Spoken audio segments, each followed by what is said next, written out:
Radhe Radhe everyone. आज की video में हम जानेंगे कि नवरात्रि में अष्टमी या नवमी जिस दिन भी हम कन्या पूजन करते हैं उस दिन हम माता रानी का पूजन कैसे करते हैं, क्या भोग लगाते हैं, कैसे भोग लगाते हैं, कैसे पूजा करते हैं।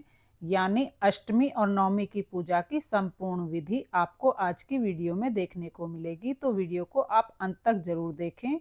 चाहे आप अष्टमी के दिन कन्या पूजन करें या नवमी के दिन कन्या पूजन करें, पूजा विधि हमेशा एक ही रहती है।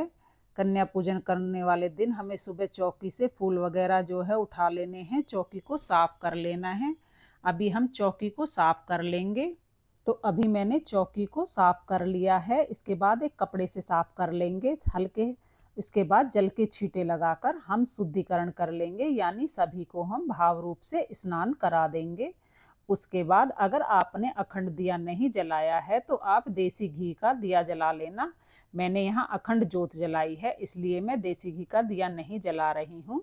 अगर आपने अखंड जोत नहीं जलाई है तो इस तरह से आप एक नॉर्मल दिया रोज जलाते हैं जैसे वैसे ही जला लेंगे।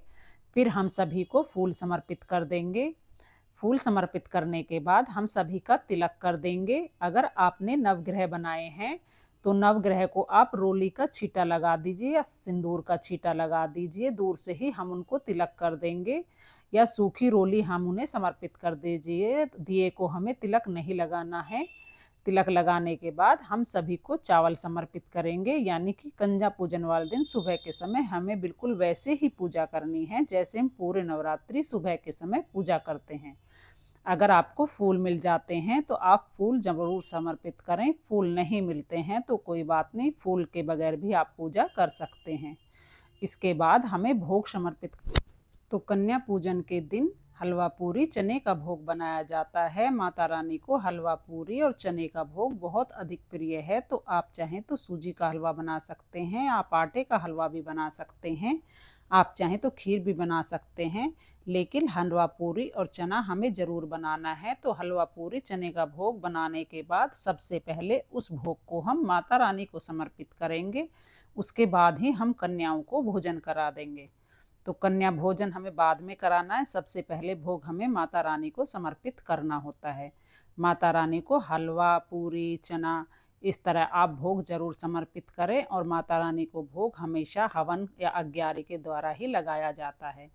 उसके बाद आप बतासे और 2 लौंग का जोड़ा माता रानी को समर्पित करें। और जो भी ऋतुफल आपके पास हो उसका भोग भी आप माता रानी को समर्पित कर सकते हैं।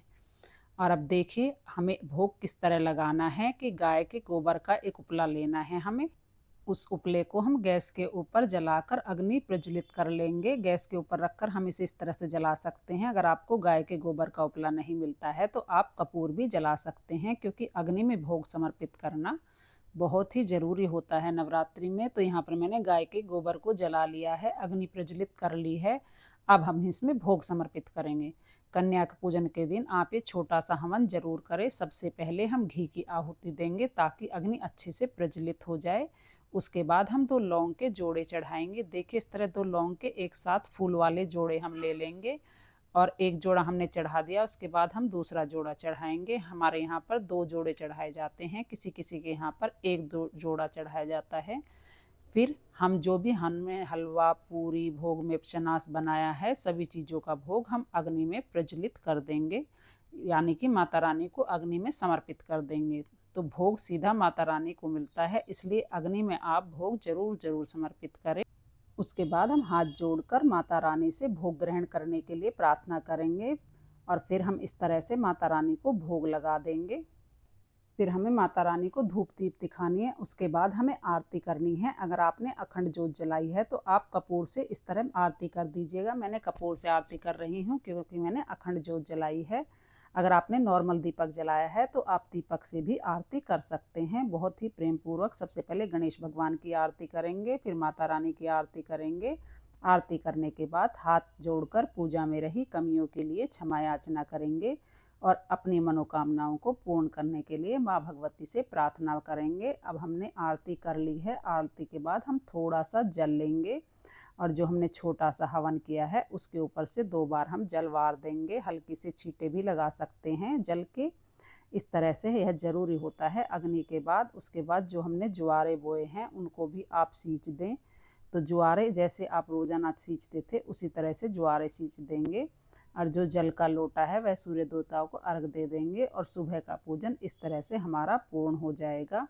और देखिए जिस तरह से मैंने अखंड जोत को आप इस तरह से भी ठीक कर सकते हैं। मैंने पहले एक अलग से दिया जला लिया है उसी जोत से, और उसके बाद मैं चिमटी से अखंड जोत को ऊपर कर दूंगी धीरे से, और उसके बाद इसमें मैं घी भर दूंगी ऊपर तक। इस तरह से मैं सुबह और शाम दोनों टाइम घी भर देती हूँ, तो मेरी अखंड जोत अच्छे से जलती है और शांति से अच्छे से माँ का पूजन होता है। उसके बाद अगर आपने पहले दिन श्रृंगार का सामान नहीं चढ़ाया है तो इस तरह आप माता रानी को 9, 11, 16 श्रृंगार जरूर समर्पित करें आखिरी दिन। अगर आपने पहले दिन चढ़ा दिया है तो कोई बात नहीं, अगर नहीं चढ़ाया तो आखिरी दिन माता रानी को श्रृंगार जरूर समर्पित करें। उसके बाद इस श्रृंगार को आप स्वयं भी यूज़ कर सकते हैं और आप चाहें तो कन्याओं में भी श्रृंगार की सामग्री को बांट सकते हैं।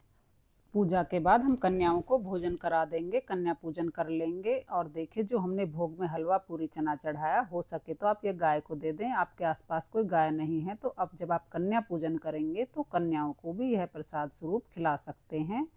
और जो भी ऋतुफल चढ़ाए हैं वो भी आप कन्याओं में बांट सकते हैं। और यहाँ पर जो हमने नारियल कलश चढ़ाया है उसको कन्या पूजन के दिन उठा लेते हैं, इसके तोड़ के कन्याओं में बांट देते हैं, या इसको नदी में प्रवाहित भी कर सकते हैं।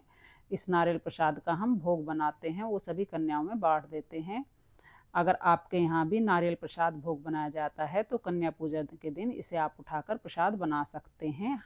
अगर आपके यहाँ विसर्जित किया जाता है तो आप इसको दशहरे के दिन उठाकर विसर्जित कर दीजिएगा। साथ ही हमने जो पैसे चढ़ाए हैं, दक्षिणा चढ़ाई है, वो भी आप कन्याओं को दे सकते हैं। किसी भी कन्या को आप ये दक्षिणा दे दीजिए। और इस तरह से बहुत ही सरल तरीके से अष्टमी और नवमी के दिन पूजन किया जाता है। जैसे कि मैंने आपको बताया कि आप कन्या पूजन अष्टमी के दिन करें या नवमी के दिन करें, कन्या पूजन के दिन हमें पूजा इसी तरह से करनी होती है।